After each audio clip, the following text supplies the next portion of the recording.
Hi and hello बच्चा party. आज मैं आपके लिए सीजी काउंसलिंग से रिलेटेड कुछ चीजें आपको बताने वाला हूं, उनको आप बहुत ध्यान से सुनिए। देखिए, सबसे पहले तो बहुत सारे बच्चे मुझसे ये सवाल पूछ रहे हैं कि सर सीजी नीट 2020 काउंसलिंग की रजिस्ट्रेशन कब से स्टार्ट होंगे। तो मैं आपको एक्सपेक्टेड डेट यहाँ पे बताने वाला हूँ, और सुनिए मैं सब कुछ बताने वाला हूँ। आज कितना फीस है, क्या बॉन्ड है, कौन कौन से डॉक्यूमेंट लगेंगे काउंसलिंग में, एडमिशन कब लेना है, कहाँ लेना है, सब कुछ बताने वाला हूँ। इसलिए इस वीडियो को एंड तक जरूर देखिएगा। लंबा वीडियो हो सकता है क्योंकि बहुत सारी इंफॉर्मेशन मैं आपको देने वाला हूँ। ठीक है, तो सबसे पहले मुझे जो लगता है कि जो हमारे ऑनलाइन एप्लीकेशन उसका रजिस्ट्रेशन जो स्टार्ट होंगे, मुझे वो ऐसा लगता है कि 5 नवंबर के आसपास से होंगे। ठीक है, 5 नवंबर के आसपास से होंगे। ठीक है, यहाँ पे हमारे रजिस्ट्रेशन स्टार्ट हो जाएंगे। ऑनलाइन एप्लीकेशन होगा पहले, उसका रजिस्ट्रेशन स्टार्ट हो जाएंगे। ठीक है, साथ ही साथ होता है दोनों। तो 5 नवंबर से ये मान के चलिए 12 नवंबर तक आपको टाइम मिलेगा। ठीक है, इसी में आपको रजिस्ट्रेशन करने के बाद अपना जो चॉइस फिलिंग वो भी इसी समय पे करना है। और आप ये मान के चलिए कि 13 नवंबर को आपकी जो है वो बैलेट लिस्ट आ जाएगी, और 14 नवंबर को आपकी, अगर 14 को दीपावली है तो क्या पता 14 को ना आए, 15 को आ जाए। तो 15 नवंबर के आसपास या 16 नवंबर, इसी में एक्सपेक्टेड डेट्स हैं ये सब।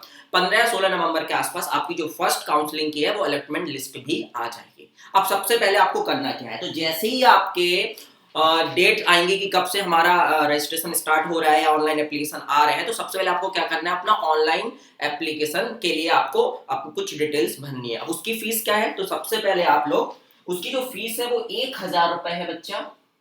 1000 रुपए किसके लिए है हमारी, 1000 रुपए है हमारी 2 सेकेंड, जनरल और ओबीसी के लिए। ठीक है, और उसके बाद जो अपना एससी और एसटी बचा हुआ है बच्चा, उनके लिए फीस है 500 रुपए। इसमें कुछ नहीं है, इसमें आपका ऑनलाइन आप अपने आप को रजिस्टर करा पाएंगे। ठीक है, उसके बाद रजिस्ट्रेशन आपको कराना हो, अपना रजिस्ट्रेशन कराने के बाद ही आप चॉइस फिल कर सकते हैं, है ना, कॉलेजेस के लिए।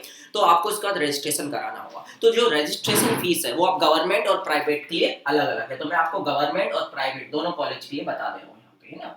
तो गवर्नमेंट में अगर हम जाएं तो ये जनरल के लिए जो है बेटा वो 10,000 रुपए है। ये किस केस में रिफंडेबल है वो भी मैं बता दूंगा। ये तो किसी भी केस में रिफंडेबल नहीं है, ये किस केस में रिफंडेबल है वो मैं आपको बता दूंगा। पहले आप वीडियो को अच्छे से सुने और मैं क्या कहना चाह रहा हूँ वो भी समझे आप लोग। ठीक है, तो ये 10,000 रुपए है। बाकी जो अपना 3 कैटेगरी बची, ओबीसी, एससी, एसटी, इसके लिए जो है ये बेटा 5,000 रुपए। ये रिफंडेबल है, कब है मैं आपको बताऊंगा, और कब नहीं वो भी बताऊंगा। और अगर आप प्राइवेट की भी काउंसलिंग में, मतलब आप प्राइवेट कॉलेजेस की भी काउंसलिंग करना चाहते हैं, तो उसके लिए आपको 1,00,000 रुपए देना होगा। ठीक है, कितने जीरो आते हैं देख लो भाई आप लोग, इकाई, दहाई, सैकड़ा, हजार, 10,000, लाख, सही लिखा हुआ है ना। और यहाँ पे भी आपको 1,00,000 ही देना होगा। यहाँ पे आपको प्राइवेट कॉलेज की जो काउंसलिंग के लिए है उसमें फीस में कोई भी कंसेशन नहीं है, आप किसी भी कैटेगरी के रहे। ठीक है, उसके बाद क्या होगा, उसके बाद मैंने आपको बताया कि आपका क्या हो जाएगा जब आप इतना सब कर लेंगे। अच्छा, इसमें डॉक्यूमेंट कौन कौन से देने होंगे रजिस्ट्रेशन के समय पे वो मैं आपको बता देता हूँ। ठीक है, चलो तो देखेंगे, अच्छे से सुनेंगे, मतलब देखेंगे नहीं, देख तो रहे हैं आप लोग। सबसे पहले आपको जो नीट 2020 का एडमिट कार्ड है वो आपको यहाँ पे सब लोग आपको स्कैन कॉपी अपलोड करनी है, ऑनलाइन अपलोड ही करना है सब कुछ। ठीक है, तो सब किसी को देने नहीं जाना है आपको, है ना। तो सबसे पहले आपको क्या देना होगा, नीट एग्जाम का जो एडमिट कार्ड है वो आपके पास होना चाहिए। नीट एग्जाम का जो स्कोर कार्ड है, जो रैंक कार्ड आपको मिला है वो आपके पास होना चाहिए। 10वीं क्लास की मार्कशीट आपके पास होनी चाहिए। 12वीं क्लास की मार्कशीट आपके पास होनी चाहिए। आपका जन्म प्रमाण पत्र होना चाहिए। मतलब जो 10वीं क्लास की मार्कशीट ले रहे हैं वो सिर्फ आपके डेट ऑफ बर्थ के लिए ले रहे हैं। ठीक है, अगर आपके पास डोमिसाइल होना चाहिए, डोमिसाइल बहुत जरूरी है। और डोमिसाइल की क्या क्या कंडीशन है, देखो अभी बनाया हुआ डोमिसाइल तो वैसे भी काम नहीं आएगा, है ना। लेकिन डोमिसाइल की कंडीशंस क्या क्या है वो अगर आप चाहो तो उसके लिए मैं अलग से वीडियो बना दूंगा। ठीक है, उसके लिए भी कुछ कुछ कंडीशंस है जब आपको सीजी का डोमिसाइल मिलेगा। फिर उसके बाद आप अगर किसी कैटेगरी को बिलोंग करते हैं तो आपको फिर वो उस कैटेगरी का कास्ट सर्टिफिकेट आपके पास होना चाहिए। ठीक है, अगर आप सैनिक कोटा से लेना चाहते हैं या आप मान के चलिए पीएच कोटा से लेना चाहते हैं तो उन सबके आपके पास सर्टिफिकेट होने चाहिए। वो सर्टिफिकेट आपको अपलोड करने होंगे। इतना करने के बाद आपका रजिस्ट्रेशन हो जाएगा। आप चॉइस फिलिंग कीजिए। चॉइस फिलिंग कैसे करना है, क्या करना है, उसके लिए मैं नेक्स्ट मतलब और वीडियो बना दूंगा। ठीक है, लेकिन अभी आप सुनिए, इतना करने के बाद फिर क्या होगा, ये फीस कब आपकी रिफंडेबल है वो भी मैं आपको बता दूंगा। उसके बाद आपका फर्स्ट काउंसलिंग का आ जाएगा, क्या अलॉटमेंट लिस्ट आ जाएगी भैया, पता चल जाएगा आपको कौन कौन सा कॉलेज मिल रहा है, कौन कौन सा नहीं मिल रहा है। अब सुनेंगे अच्छे से। अब 3 प्रकार के कॉलेज के लिए आपने काउंसलिंग की थी, कौन कौन से थे। गवर्नमेंट मेडिकल कॉलेज पहला, 2 सेकंड रुको यार, फोन आ रहा है किसी का, किसका आ रहा है। अच्छा, गवर्नमेंट मेडिकल कॉलेज हो गया हमारा। फिर क्या हो गया, प्राइवेट मेडिकल कॉलेज हो गया, पीएमसी हो गया, प्राइवेट मेडिकल कॉलेज हो गया। फिर क्या हो गया हमारा, गवर्नमेंट डेंटल कॉलेज हो गया। ठीक है, इस प्रकार से अगर आपको जीएमसी अलॉट हो जाता है, ध्यान देंगे, अगर आपको जीएमसी अलॉट हो जाता है तो आपको जाके एडमिशन लेना है, जो भी आपको डेट मिलेगी, है ना, उसके पहले एडमिशन लेना है। अब अपग्रेड के लिए बाद में बात करेंगे, आपको यहाँ जाके सबसे पहले एडमिशन लेना है। एडमिशन लेते समय आपको क्या क्या डॉक्यूमेंट देने होंगे वो भी मैं आपको अभी बता रहा हूँ, बस आप थोड़ा सा इंतजार कीजिए। अगर आपको प्राइवेट मेडिकल कॉलेज मिलता है और अगर आपको गवर्नमेंट डेंटल कॉलेज मिलता है तो यहाँ पे एडमिशन लेना कंपलसरी नहीं है, लेकिन हाँ यहाँ पे आपको डॉक्यूमेंट वेरिफिकेशन के लिए जाना होगा।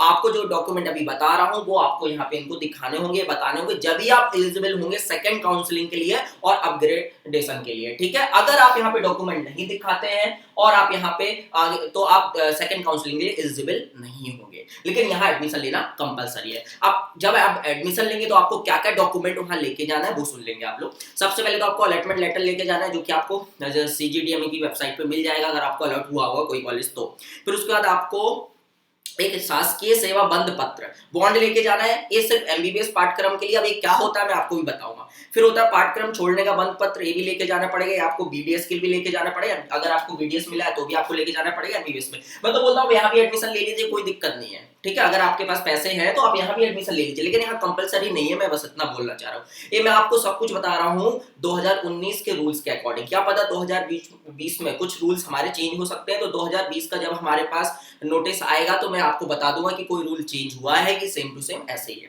ठीक है। अब इसके बाद आपको क्या है, मेडिकल फिटनेस सर्टिफिकेट लेना पड़ेगा, तो वही बन जाएगा, कोई भी बना देगा, इसमें कोई बड़ी चीज नहीं है। ट्रांसफर सर्टिफिकेट होना चाहिए आपके पास, टीसी जिसको बोलते हैं वो आपके पास होनी चाहिए।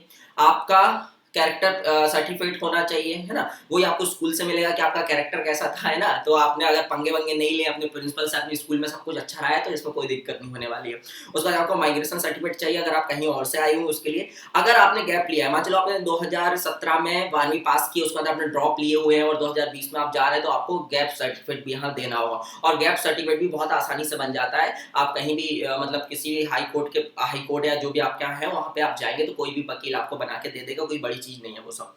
उसके बाद आपको आधार कार्ड लेके जाना है, ठीक है, मतलब ऐसी कोई चीज लेके जाना है जिससे आप जो आइडेंटिटी प्रूफ हो, और आधार कार्ड इज बेस्ट, सबसे अच्छा वही होता है। फिर आपको पासपोर्ट साइज कलर अथवा ब्लैक एंड व्हाइट फोटो 4 प्रति लेके जाने हैं, जो कि एक ही नेगेटिव से बने हो। ये नहीं कि एक ऐसे स्टाइल में खिंचाए हो, ऐसे स्टाइल में खिंचाए हो, ऐसे स्टाइल में खिंचाए हो, इस टाइप का कुछ नहीं करना है। सभी एक ही स्टाइल, मतलब एक ही नेगेटिव से बनी होनी चाहिए, मतलब एक ही पोज होना चाहिए आपका, ठीक है। और अच्छे से लेके जाना है वो सब फोटो वोटो, अच्छे से सब कुछ दिखना चाहिए।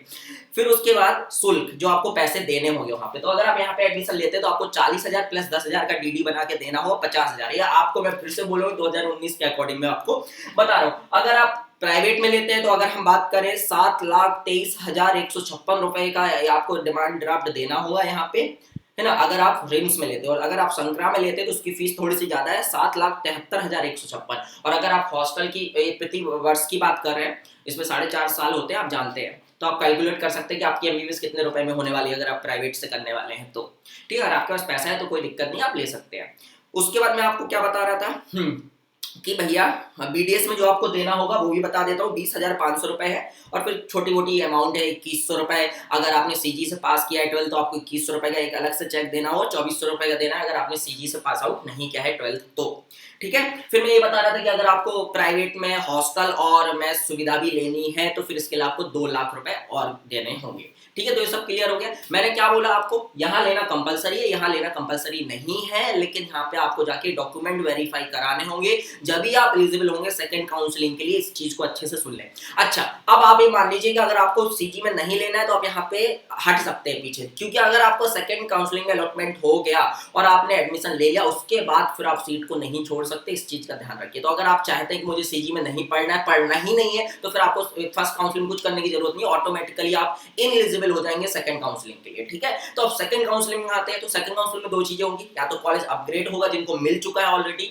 या दूसरी चीज क्या होगी, दूसरी चीज ये होगी जिनको कॉलेज नहीं मिला उनको अब कॉलेज मिल जाएगा। मतलब हमारे जो ऑल इंडिया के बहुत सारी सीट्स खाली होंगी। और याद रखिए सेकंड काउंसलिंग जो हमारी होगी वो ऑल इंडिया की सेकंड काउंसलिंग के बाद होगी, मतलब 2 दिसंबर को जो ऑल इंडिया वाले हैं वो अपनी बता देंगे भैया कि ऑल इंडिया वालों ने इतना सीट सीजी में लिया है, अब भैया आप इतनी सीट्स हैं जो नहीं फिल हुई है तो वो स्टेट में कन्वर्ट हो जाएंगे। और याद रखिए स्टेट में हर बार सीट्स कन्वर्ट होती ही होती है ऑल इंडिया की, ठीक है। तो ऑल इंडिया की बहुत सारी सीट्स कन्वर्ट हो जाएगी, तो अपनी जो सीजी की सेकंड काउंसिलिंग स्टार्ट होगी वो आप देखिए 2 दिसंबर के बाद ही होगी। मतलब ये 10 सब कुछ 10-12 दिसंबर तक चलने वाला है सेकंड काउंसिलिंग का रिजल्ट आते आते। फिर उसके बाद अगर कुछ और सीट्स खाली रहेगी, कुछ लोगों ने सीट्स छोड़ दी, तो उसके लिए फिर मूव अप राउंड होता है जिसके बहुत कम चांस होते हैं, लेकिन होगा, है ना। और वो ऑफलाइन मोड में होगा, सेकंड काउंसिलिंग ऑनलाइन मोड में होगी और बाकी वो ऑफलाइन मोड में होगा जो हमारा मूव अप राउंड होगा। तो वहां पे आपको जाना पड़ेगा, उसके बारे में मैं अलग से वीडियो बनाते जाऊंगा, हर चीज बताते जाऊंगा। इतना क्लियर हुआ अभी आप तो यहाँ तक? मुझे लगता है यहाँ तक आपको कोई दिक्कत नहीं होगी बच्चा पार्टी। और अगर है दिक्कत तो आप कॉल कर ही सकते हैं, आप कमेंट कर ही सकते हैं, यार मैं आपके लिए इतना कर रहा हूँ। और आपसे क्या चाहता हूँ सिर्फ आपको बताइए,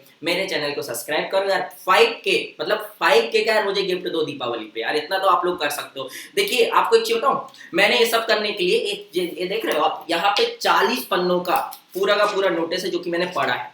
इसमें सब कुछ हिंदी में लिखा है। मेरे को तो आधी से ज्यादा चीजें यहाँ पल्ले नहीं पड़ी, लेकिन मैंने उनका मीनिंग निकाला। बहुत मेहनत करता हूँ बच्चों, बहुत मेहनत किया है। और यहाँ पे अगर मुझसे कोई गलती होती है तो प्लीज कमेंट में मुझे बताएं कि सर ऐसा आपने गलत बताया, लेकिन मैं गलत नहीं बता रहा हूँ, मैंने बहुत मेहनत की, इसमें हर एक लाइन को अंडरलाइन किया है। अब मैं क्या बात कर रहा था, इसमें सेवा बंद क्या होता है, मतलब सेवा बॉन्ड जो मैंने बंद पत्र बताया था वो क्या होता है, और पाठ्यक्रम छोड़ने का बंद पत्र क्या होता है। इसमें क्या होता है कि देखो मैंने बताया कि आप फर्स्ट काउंसिलिंग में हट जाओ तो इनएलिजिबल हो जाओगे सेकंड काउंसिलिंग में, और उस समय आपको ये फीस नहीं मिलेगी, रिफंडेबल नहीं होगी। सिर्फ एक ही केस में रिफंडेबल है, जब आपको मोपअप राउंड तक कोई भी कॉलेज ना मिले, कोई अलॉटमेंट ही ना हो आपको। अगर कोई भी अलॉटमेंट नहीं होता है तो एक फीस आपको वापस मिल जाएगी। अगर कोई भी अलॉटमेंट नहीं होता, अगर आपको अलॉटमेंट हो गया तो फिर एक फीस आपको वापस नहीं मिलने वाली है, तो कभी नहीं मिलने वाली, और ये मिल सकती है। मैंने बताया था एक ही केस में मिलेगी, अगर आपको कोई अलॉटमेंट ही ना हो। यहाँ पे आप फर्स्ट काउंसिलिंग हट सकते हो, कोई दिक्कत नहीं है आपके लिए, नहीं फीस चली जाएगी, ठीक है। जो आपने यहाँ पे दी हुई है पैसे आपके वेस्ट हो जाएंगे, यहाँ पे आप हट सकते हो। लेकिन अगर आप सेकंड काउंसलिंग में हिस्सा ले रहे हो और सेकंड काउंसलिंग आपको कॉलेज मिल गया और आपने एडमिशन ले लिया है, तो फिर आप पीछे नहीं हट सकते, फिर आप पीछे नहीं हट सकते। और सीजी के कुछ स्टेट के रूल है वो भी मैं आपको बताने वाला हूँ। सेवा बंद पत्र क्या है उसके बारे में अपन बात करेंगे थोड़ी देर रुक। हाँ, फिर अपन क्या बता रहे थे, हाँ अब मान के चलो आपको सेकंड काउंसलिंग में मिल गया कॉलेज, और अब आप चाहते हैं कि मुझे नहीं पढ़ना। अगर अब आप चाहते नहीं पढ़ना तो बच्चा आपको 25 लाख रुपए, अगर आप जनरल कैटेगरी हैं और आपको एमबीबीएस कॉलेज मिला हुआ था तो आपको 25 लाख रुपए गवर्नमेंट को देने होंगे। वो देने होंगे, वो तो ले लेंगे आपसे, ठीक है, उसकी टेंशन नहीं है। और अगर आप कैटेगरी मतलब रिजर्व आपकी कैटेगरी, आप रिजर्व कैटेगरी के हो जनरल को छोड़ के, तो फिर आपको 20 लाख रुपए देने होंगे एमबीबीएस का, अगर आप सीट छोड़ते हैं तो। समझ में आ रही बात? यही तो है वो बॉन्ड पत्र जो आपको लेके जाना है, वहां लेके ही जाओगे आप, तो फिर कैसे आप इससे बच सकते हो। फिर उसके बाद क्या है, अगर आपको बीडीएस कॉलेज मिला हुआ है और अगर आप बीडीएस को छोड़ते हैं, बीडीएस को अगर आप छोड़ते हैं तो 5 लाख रुपए आपको देने होंगे। अगर आपको सीट मिलेगा तो आप एडमिशन नहीं लेते सेकंड काउंसलिंग में। या फिर जो रिजर्व कैटेगरी है उनको 3 लाख रुपए गवर्नमेंट को देने होंगे। आपको ये सब कुछ जब आपको बताया ना कि फर्स्ट काउंट पे अलॉटमेंट हो गया, जब आप सेकंड काउंसलिंग में एलिजिबल जब भी होगे जब आप ये सब चीजें उनको दे दोगे, ठीक है। तो मैंने ये बातें कर ली। अच्छा अब ये सेवा बंद क्या होता है, देखो यार अपने यहाँ क्या है कि अगर एमबीबीएस आप कर रहे हैं, मतलब स्टेट कोटा से आपने एमबीबीएस का लिए कॉलेज लिया हुआ है, गवर्नमेंट कॉलेज लिया हुआ है, बीडीएस और प्राइवेट, बीडीएस के लिए वैलिड नहीं है और प्राइवेट के लिए भी वैलिड नहीं है। तो कोई प्राइवेट का यार पता नहीं है मुझे, प्राइवेट के लिए भी वैलिड नहीं है। 2 सेकंड रुकना तो बच्चा, क्या है फिर कुछ गलत हो जाएगा तो आप लोग ना यार ये देखने लग जाते हो कि गलतियां कर रहे हैं। बीडीएस फिजियोथेरेपी और इसके लिए नहीं है, और ये सिर्फ शासकीय के लिए है, ठीक है, ठीक है।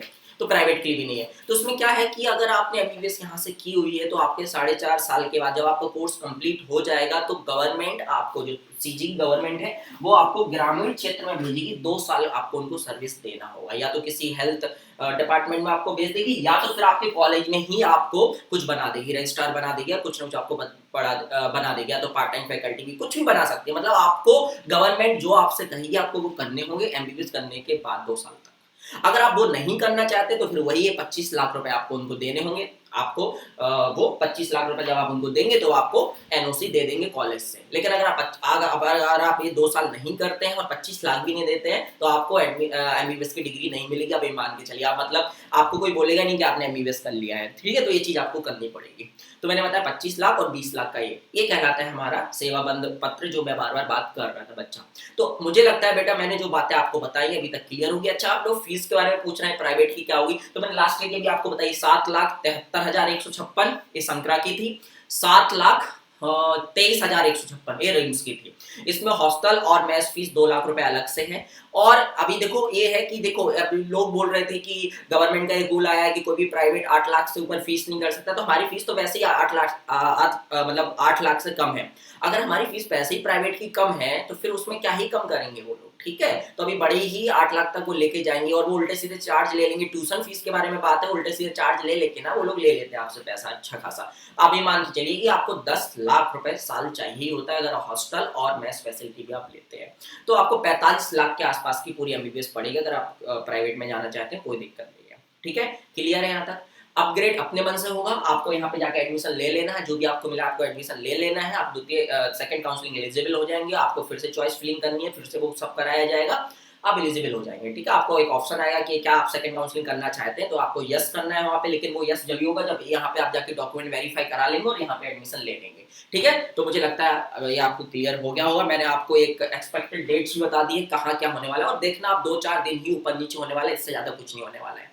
और देखिए ये भी ध्यान रखिए सेकंड काउंसलिंग 2 दिसंबर के बाद ही होगी, जैसा कि मैंने बताया कि ऑल इंडिया की सेकंड काउंसलिंग 2 दिसंबर को खत्म हो रही है, तो 2 के बाद ही होगी, क्योंकि फिर हमारी सीट्स जो EIQ की है वो स्टेट में कन्वर्ट होगी, उसके बाद ही सेकंड काउंसलिंग होगी। यहाँ पे अपन और ऊपर जा सकते हैं, दीपावली है, कुछ छुट्टियां वुट्टियां मिल जाए गवर्नमेंट को, मतलब गवर्नमेंट कर्मचारी छुट्टियां वुट्टियां ले ले, तो ये क्या पता 20 नवंबर तक चला जाए, क्या पता 22 नवंबर तक चला जाए, क्या पता 25 नवंबर तक चला जाए। लेकिन ये आपका स्टार्ट हो जाएगा 7 या 8 तारीख से स्टार्ट हो जाएगा, क्योंकि मैंने कुछ समय पहले दैनिक भास्कर में पढ़ा हुआ था कि फर्स्ट वीक ऑफ नवंबर से वो लोग रजिस्ट्रेशन स्टार्ट होने वाले हैं, मतलब हो सकते हैं, ऐसा बोला गया किसी अधिकारी ने बोला है ऐसा DME के, ठीक है बच्चा।